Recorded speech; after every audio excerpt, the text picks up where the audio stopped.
मेरी दाढ़ी लांदी वेख के ते हंज डाए पई हाई मेरे बाबे दी। मेरी दाढ़ी लांदी वेख के ते हंज डाए पई हाई मेरे बाबे दी। बच पवेया बचड़ा इश्के तू मैथू कसम चवाई हस काबे दी। और मेरा पुत्र जवानी जालिम है हुण अपना चिंता ढेर रखी।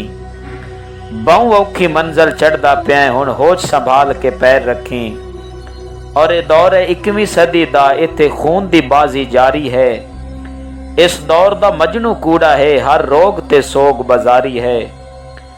और तेरी कार कोई नहीं तेरा पैसा नहीं तैनू हीरा सस्सियां क्या मिलसन। जिथे गुर्दे फेफड़े विकदे हन उत्थे चूरियां लस्सियां क्या मिलसन।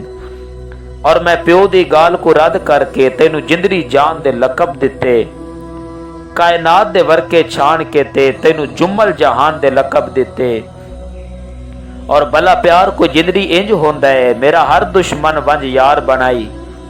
कुर्बान थीवा तेड इश्के तू डाडा इश्की तो डाडा प्यार बनाई। और तेरे नाल में वाल अडावने हाई हाई सुन्नत निभावनी कुबरा दी। गुलकंद की तई मेरे ख्वाबा नू मेरी सोच दा माज अचार बनाई।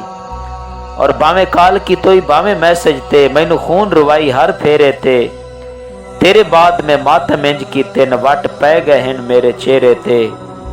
और खड़का के घुंघरू बुरके विच तू दिल को छान परोन बनाए। हुण मौत दे काबिल नहीं रह गए तू जींदिया जी सकू मार सटाए। और एहसास थे आई हुण गलती दा कुरान पढ़ानी है बाला नू। हुण माफिया मंगनी है मजलिस विच या जागदी है शबराता नू। और तेरे काने गलती छोटी है तू हिक्के जात दा कतल कीता है। तैनू बीबी मथे नहीं लावना तू कुल कायनात दा कतल कीता है।